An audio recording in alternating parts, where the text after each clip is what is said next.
broadcast network, AFTERBUZZ TV. Over 20 million weekly downloads in over 150 countries, and your number one source for after-show entertainment.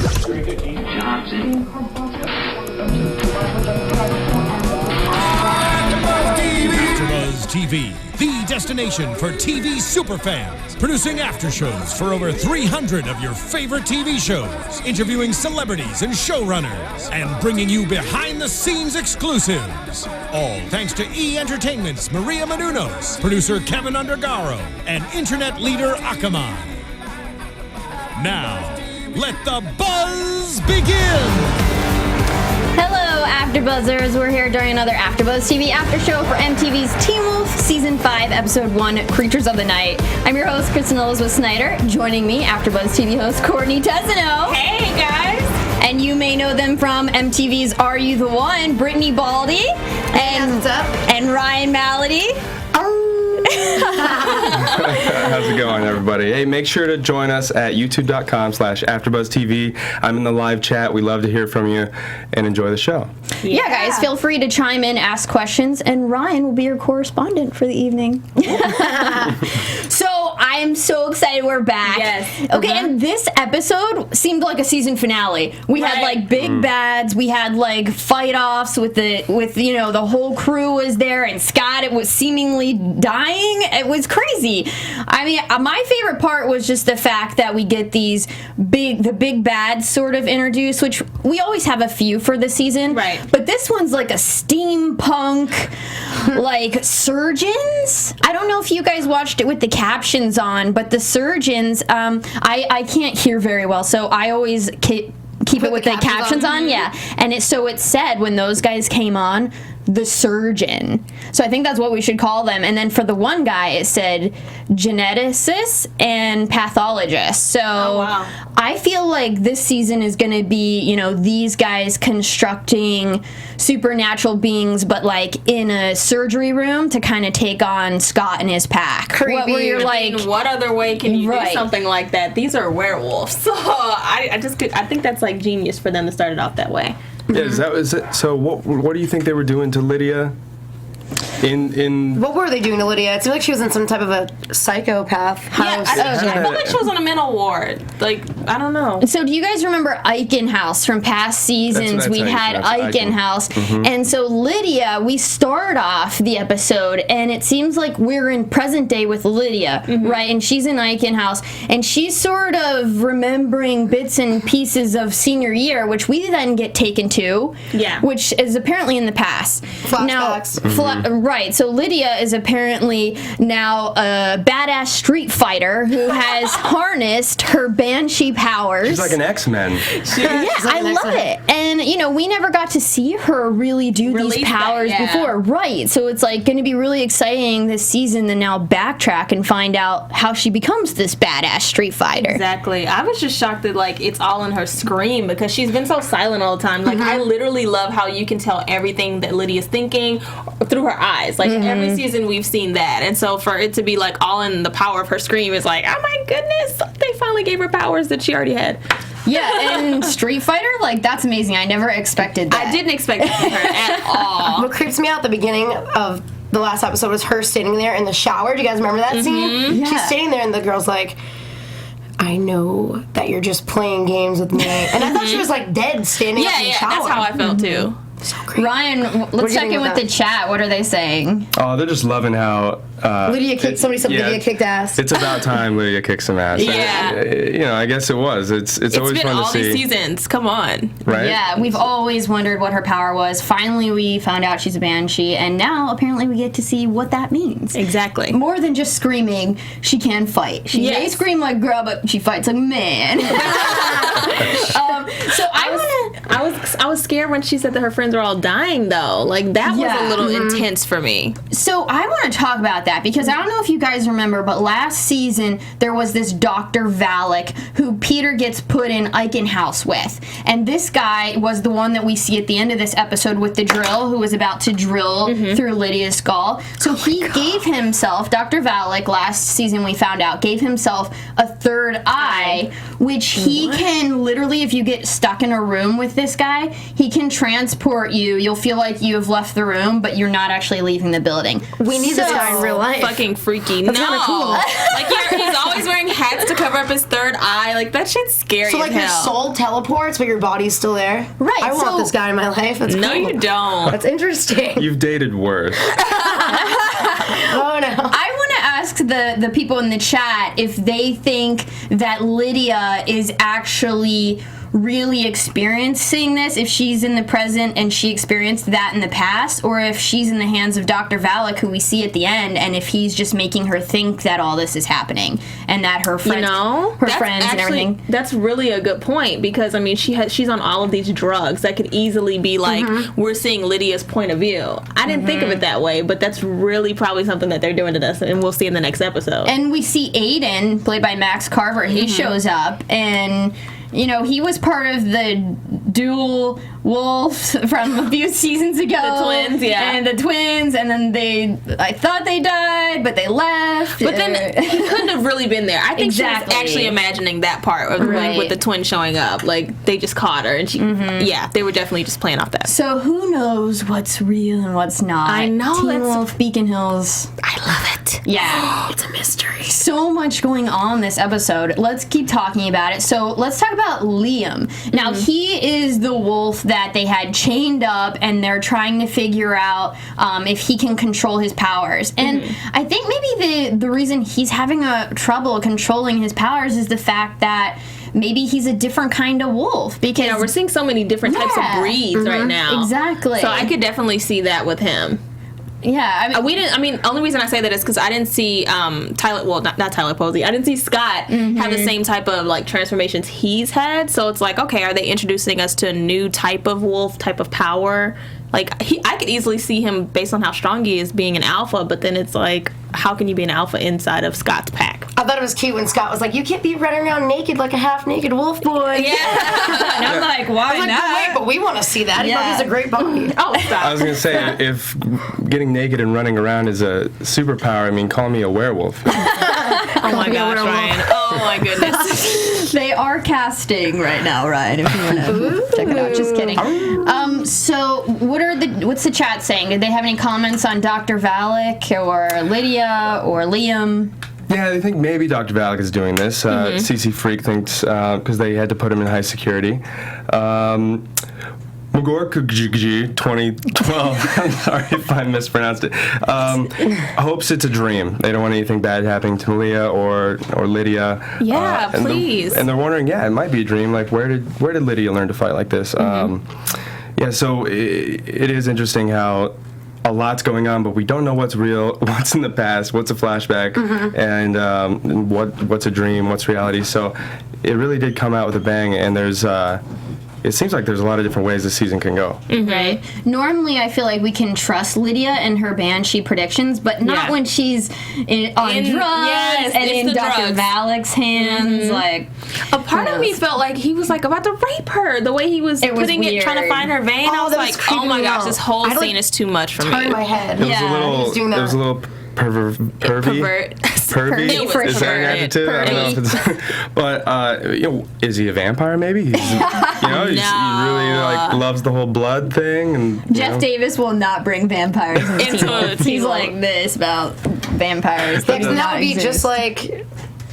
I can't even think right now. It would be just like Twilight then if they did that. If they mixed the Yeah, they're not gonna vampires do and that. stuff. I feel like they're trying not to do that. Okay, but then he's just pervy then. yeah. He's just perfect. But speaking of new characters, we have Parrish sort of trying to figure out what he is. The people on the interweb seem to think that he's a phoenix because he rises from the fire, he heals by fire. We see him get hurt this episode, and he sort of heals in a way that seems like he was touched by fire, even though he wasn't. So, but you guys Do you think think that he's aware of his own power, whatever it may be? Because I feel like this is a guy who's kind of searching for identity, searching for, to fit in this world and to be a part of it and to mean something. Like we can all identify with that. Yeah. Wanting to grow up into our own. and he doesn't want to answer the phones. I wonder. I mean, is it the electricity? What is it? I don't know. Yeah, I mean, I guess it could have been that helped him heal, but he's definitely turning into this Phoenix-type supernatural character on the show. But what people are wondering on the internet that I read, and I'm wondering too, is if he's going to be good or bad, because it doesn't seem like he has control of it or knows what's happening to his body, and it could be... If he runs into the wrong person, I could see it being really bad. I hope he runs into Scott more often. But I could see it turning really badly. Right, or he needs Deaton or someone, because it's like we haven't seen a Phoenix on the show, so it's like who's going to be able to train him or get him, like...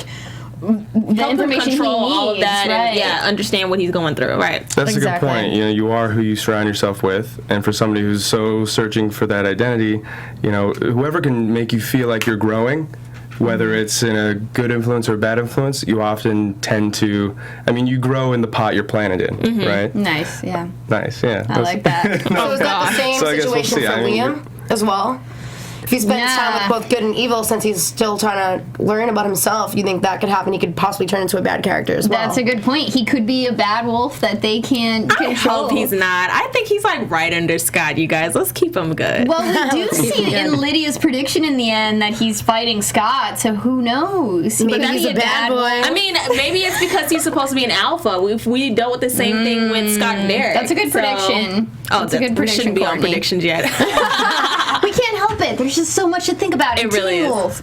Okay, so let's talk about something we can all relate to. Stiles is worried about losing his friends, and he's already talking about college apartments. And I mean, like, honestly, guys, thinking about my friends from high school, like, I don't talk to them on a daily basis. I wish I did. Like, once in a while, we'll, like, message each other, like, happy birthday or whatever. Yeah. But I'm 3,000 miles away from my hometown. So what about you guys? Are you still talking to homeschool same. If it wasn't homies? for Facebook, I wouldn't know anyone's birthday. It's true. I feel like social media definitely helps us all stay in touch, but I don't really talk to anybody from high school anymore. Same. The far and few. My best friend. My one friend that, like, we stick tight. But everyone from college is who I ended up, like, feeling like, oh, these are going to be in my wedding. And I could see why he's kind of nervous. I feel like I have a rare situation because I have friends from elementary school all the way up through high school and college. We all kind of just picked up new members of the group, the close inner circle that we have. Lucky. And yeah, it really is lucky, and it's rare. So you're Stiles, then. You're trying to keep everybody together. Yeah, just keep everyone together and happy family. Yeah. That's nice. It's rare. But so Stiles definitely has something to worry about because 3 out of 4 of us don't really have relationships with our high school friends. So he's worried about Malia not being a senior, but then we find out she took summer school, so she does get to be a senior with them. Yeah. He's already planning for their college apartment. Which was really embarrassing when Liam pointed that out in the car. Yeah. Like, oh, dude, like, keep your mouth shut. You're not that much of a little baby wolf. Come on, you're human. Exactly. I looked him up, though. I think he's like 16 years old. He does seem like a baby on the show a little bit, but he's a great character, and I'm excited to see where his character arc goes. So also, how funny was the Jeep scene with the duct tape? That's apparently... I was just thinking about that in my head. I wanted to bring it up. Styles' only tool to fix his car is duct tape. Duct tape. I should have brought some in today. Oh, gosh. You usually carry around duct tape. It's weird that you don't have it today. Right? I need some. What are you using the duct tape for? This is strange. 1,000 uses. You use duct tape for anything. Come on, guys. All right, well, Stiles uses the duct tape for something useful. I tell you what, like, after we did eye candy together, she stocked up. It was weird. That is weird. Moving on, probably getting back on topic. Let's just go ahead and talk about the scribing session in the library, how that seems to turn out that it might be a little bit of vandalism. What were they doing? They were autographing the bookshelf, correct? They were basically like writing their initials on the library bookshelf. Looks like they moved some books, so like all the seniors wrote their initials, and Scott writes AA for Allison Argent, who we lost a few seasons ago, and then he goes and hugs Kira, and I'm like, you're making me confused. That was closure. It was. It was. Yeah. I mean, think about it. We all sign our high school yearbooks. That's like their way of remembering things. Because I can go look back and be like, wow, I was cool with this person, and they said these great things about me. I didn't remember. So I feel like him commemorating Allison was amazing because I have absolutely loved her and Scott. Yeah. So, yeah. But then the whole Kira hug, it's like, no, don't do this to us as fans, please. That was like, You got to. You gotta. So that's like the moving on. That was the moving on. Yeah, that's the scene we get. That was the Okay. tribute to the older relationship and hello to the new one. Hello to Rain and making out. Oh my God. How about that scene? Did you have fun in New York? I feel like that needs to be like remixed into a music video. I'd watch that. I loved that whole scene though, how Stiles like convinces Scott that he might have something to worry about because he told Kira to just have fun over the summer and don't worry about anything. So I mean, if your significant other said to you, "Go have fun over the summer and don't worry about anything," I like how they were questioning it. that is kind of like Depending on the They're tone. diddling around. is The what they're other doing. person's pretty much saying, "Hey, babe, I'm gonna be messing around, so it's okay if you mess around. Yeah. But it's all in the tone. It's the way that he said it to her that will make her feel like, oh, he said go be with someone else temporarily. Well, maybe it wasn't because he plans on going and doing the same thing. Maybe it's one of those, I just want you to be happy. Like, get out of here, you big dumb animal. Like, go, get out of here. I think it was a selfish move. What do you? I mean, I honestly feel like Selfish or selfless? I feel like I feel like the thing was he was just telling her, "Oh, go have fun." I mean, we know his character. He's such a good guy. He didn't mean, "Oh, go have fun with other guys." He didn't mean it like that, but Stiles put that idea in his head. Friends do that. Yeah, that possibly she had gone and done other stuff. So that's when he like races to find Kira. Yeah, and then makes it seem like he's doing something else. But so it looks like their relationship is going well, and we'll get into more of that later. Let's talk about the electric blue wolf. What was that? That guy, okay, so this was my interpretation, is that this guy who's after Scott McCall, he's just like this chess piece that the surgeons created. You know how, I just feel like he's a Frankenstein that they sent to kind of clear the way. And I feel like we're going to keep seeing monsters that these surgeons create to try to kill Scott and his pack, who are obstacles. Do you guys have any idea what their motivation for creating these creatures would be? I mean, the only thing that I can personally think of is that they're sick of the supernatural beings in Beacon Hills, and they want to create something that can control the situation. Control or destroy the real supernatural. But then I feel like every time they do something like that, or in movies that we've seen, they create this bigger monster than the monster they had already. Exactly. So you think we're going to see Frankenstein kill his doctor? I could easily see something like that. I like that. That is good. That's really good. So who would the real evil be? Who's the bad guy? Do we know? We don't know yet who's the because they bad haven't guy? created it. I think it's what Courtney says, that it's going to be bigger than the surgeons. Surgeons will be able to control the monster they've created, and that'll be the big bad of the season that we won't meet until we go through a couple of these other supernatural creatures that are going to fail at killing Scott and his pack. Well, I think we've solved the season. See you next season, guys. Give me my writer's credit. Just kidding. So a few other things we have to talk about. I'm glad that the electric blue wolf did not, it wasn't a huge threat, but I was scared by him and his lightning bolts. It seemed like that he was controlling the weather or something or another. But then his claws just fell off like Halloween costumes. So They look kind of fake in the beginning. yeah, So I was like, and the whole thing where he said in the end, Scott's like, "Who are you?" and he's like a dedicated fan. I can really see this guy as being someone who like wanted to always be bigger than he was, wanted to be more than who he was. I think that's something as a human you always want to be the best that you can be, or be more than who you are. So I feel like this guy probably knew about the supernatural beings and definitely wanted to be one, and donated his body to these surgeons. Right? Yeah. So creepy. I don't know. There's just a certain type of person that can handle those powers, and I feel like the fan that he is can't handle like life's challenges that come with having all of that power. So I can easily see him being defeated quickly. Let's hope. Yeah, I mean, I'm pretty sure he's dead. Like in the end, the blue wolf. I feel like, well, no, he's not, because Scott's like, "Oh, you go ahead, you can stay or you can run." Oh no, we did get to see him. The surgeons killed their Frankenstein because they were like, "You can't handle You can't. So you don't pretty get much what I second just- chances. Okay. Yeah. Well, I missed that part. Yeah, yeah, so in the end of the episode, the surgeons actually kill the blue electric wolf because they're like, you don't get a second chance and we only have so much time. So they're working on a new monster. And that's obviously going to have its issues. What's going on over there in the chat room? I'm trying to good creep idea. on it. People are making a connections maybe between the surgeons and Theo. Ooh, let's talk about Theo. So I want to know, chat, do you guys trust Theo? Theo says he's from 4th grade and he wanted to come back and be part of Scott's pack, but yet he doesn't look cannot be familiar to them. trusted. Yeah. Nobody seems to trust him. Boo, boo. I'm just gonna go. Boo. I'm just gonna shorten it to Boo. Boo doesn't trust Theo. I don't trust Theo. Melissa thinks Theo's out to get Scott. Yes. And Nathaniel agrees. He doesn't think anybody trusts Theo. Okay. So We're Theo, all on the same page. Good.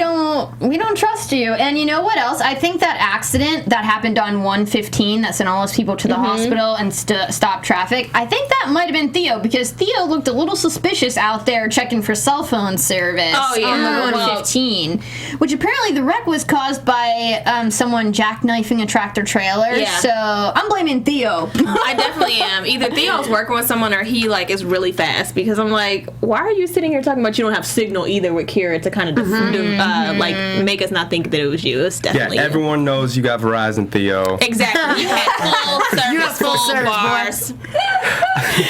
Okay, how about this? Could Theo be the surgeon's creation? Ooh. Maybe a little Tess Wolf thrown in the pack. I don't see that. No. What if he's the leader of the surgeons or the Surgeon General? It's a thought. Oh my. Well, we don't trust him. Somebody we got thrown at randomly, Donovan, the guy who Stilinski said it was his last chance. He was walking into the deputy's office, the police station, and they're like, he was holding a .38, and Donovan's saying it's not mine, and then Stilinski's like, well, the judge said next time you're in jail, and then they put this Donovan character who I don't remember ever seeing before in jail, and Donovan threatens Stilinski and says you're dead. So he's obviously going to be back as a threat. We just don't know who he is. Exactly. But there's now a threat within the jail. So that's always an issue. We have threats in every corner, basically. Yeah. There's a villain. For every good guy in this show, there's a bad guy. Exactly. I'm just waiting to see how, Lydia literally reveals so much to us. So I'm waiting to see her scenes again so I can see, okay, is this guy Donovan relevant? Is he the reason why her friends are going to be killed? I'm ready to see it. Okay, so then... Anytime anyone calls out someone's gonna die or a threat, I mean, it's usually not an idle threat. There's usually something behind it. I mean, Jeff and everyone that creates this show they're really smart. Yeah. And they think ahead of time. Every little thing you see in every episode leads up to something. So it's very safe to say that we'll see Donovan involved in something. Yes. Yeah. So I want to talk about how awesome it is that Teen Wolf involves the parents, because not a lot of teens like to spend that much time with their parents, but we get to see all the kids interact with their parents, especially in this episode. And if you guys stay tuned with us weekly for our recaps, you're going to see some of those parents in studio with us. Oh, yay! Cool. But, so we see Malia talking to her father who adopted her. This is Henry. We know that Malia's real father is Peter, played by Ian Bowen, who we don't see this episode, but she's helping her father who adopted her, Henry, lift the tree off the cars, and then we see the Yukamuras. She just completely pushed it up with one hand. Yeah, and Henry doesn't know, I don't think, That his yet that daughter's- Malia's How could you wolf, not? so- That's no, you just lifted a whole tree by yourself. We need to take with you to one the hand. doctor. We're concerned. Well, it seems like we're going to find out who the Desert Wolf is this season, which is her mother, who we don't know who that is yet. So hopefully he's going to find out sooner rather than later, so he can kind of be on her side and somebody else for her to call. But can we talk about that kiss in front of her dad? How rude. Oh, I know. He's like, do you forget that I own a gun? Right, okay, I love that. Dad, please speak up quickly, Right. because that was like a slobber kiss, man. Yeah, I don't like kissing in front of parents. It's a no-no. That's a no-go. Yeah, no, I don't have a daughter, but if I did, the gun You don't would wanna already see be it. out. Yeah. Click, Guns boom. out. Okay, so I want to ask you guys. So Kira's parents, the Yukamuras, they're telling her in the car about this ghost hunt story. These ghost riders who ride horses with red eyes, and how they come out during the rain. And I feel like. And that they come out for the wild hunt to hunt souls. And in this show, Doesn't it seem like they're talking about someone, like either the wolves or someone we've seen? Where are you going with I feel like this is going to be some kind of new mythology that they're like foreshadowing, because like Teen Wolf, they just don't like tell us these stories for no reason. They end up like Leading up to something. right, steering the story throughout the season. So I have no idea about It this sounds wild like her hunt parents ghost have riders. seen, they've seen this before, or they've seen Or a they've version. read about it. Seen a version of these wolves before. Maybe we'll see about that later. Yeah, there's going to be a wild hunt. Yeah. That's referenced. There's going to be. A wild hunt searching for souls. Maybe that's what the surgeons want. Maybe they want souls. Maybe they don't have souls because they're steampunk machines. Oh my gosh, Kristen. And they want souls. The surgeon souls generals. I think we solved it again. Just kidding. So, we talked about the scribe. Let's talk about Lydia in the last scene. So we see Lydia's like little last. We can go ahead, I guess, and roll into predictions. Yes. And now, your AFTERBUZZ TV prediction. And then we should do like a few questions from the chat as well. So maybe see if they have a few questions. So first I'll just say what we saw for Lydia, and then you guys can give your predictions. But Lydia, we see in her little flash of memory, which, by the way, I want to know, like, they say take us back to senior year, so how far is she? And I hope that we don't have to wait 10 episodes to find out what's going on there. I'm hoping by the 4th. Yeah, for sure. So we see Melissa McCall slapping Stilinski, which that's always been we've always been shipping Melissa McCall and Stilinski, so I'm hoping that they're not fighting, but maybe she's just mad at him because he didn't protect her son or something like that. We see Stiles in his Jeep turned over on him, so apparently the duct tape didn't work out for very It should never long. work. It should never work. And then we see Malia meeting her mother, the Desert Wolf. And we see Scott fighting Liam. And we see Kira leaving in a car. So We don't know who she's with. She's by herself. Yeah, she's by herself. She's leaving. Maybe she's going back to New York. Maybe I she's don't going know. to this new boo that he told her to go off to. I'm just saying. Tower. So what do we think, guys? For my predictions, I'm going with these are surgeons, and they're going to create this big bad. And I think Courtney's right that eventually the big bad that they create is going to kill backfire, kill the surgeons, and that's who Scott and his team will have to go after. What do you guys think? I can agree with that, and I also think that we're gonna watch Liam's character develop, and I can't wait to see if he becomes good or bad. And Phoenix, Parrish's character, I can't wait to see if he becomes good or bad either. I agree with all those, and I'm looking forward to seeing it. Mr. Squall brought up a good point that Theo might be linked to the wild hunt that might be approaching, and not the surgeons. And that's interesting connection that could happen. I could see that more so than the surgeons. The surgeons may be something completely different that we're battling. First episode, we see a bunch of these creatures and evils and plots and twists, and maybe they're not all immediately directly connected right away, right? So we have like different parallel journeys that will intersect. Maybe later. Lots of problems in Beacon Hills. And then some people want to know, do we think that Scott, when he graduates, is the show going to end at that point, or is Liam going to... Oh, I hope not. That would crush my entire spirit. We're going to college. That's when life begins, not when it ends. Yeah, I think if you read Jeff Davis and all his articles and people asking him, I think we get to see the college years. I think we go 1 year at least in college, so hopefully. Because I know season 5, I think it's in 2 parts, A and B. I think we get 10 episodes for the summer and then another 10 back in the winter. Yeah, I did see that it was going to be a 20-episode series, so that would make sense. So we do 10 now, 10 later, and then I think we get 1 more season maybe in college after that. I hope so. Ooh. I'm sad to see that one of the characters is not coming back. That beautiful blue-eyed man. What's his real name? Oh, Derek Hale, who is that who you're talking about, Derek, the other wolf? Yes. Yes. I'm sad to see that he's not coming back. But this season has started off so well. Yeah, I'm excited. I'm sad about Derek Hale not coming back too. I did hear that. You know, it's kind of sad. Some of the actors, they get other jobs on other shows, and you know, they're all, just like all of us. They want to grow and play different roles. I get it. We'll miss you, Derek.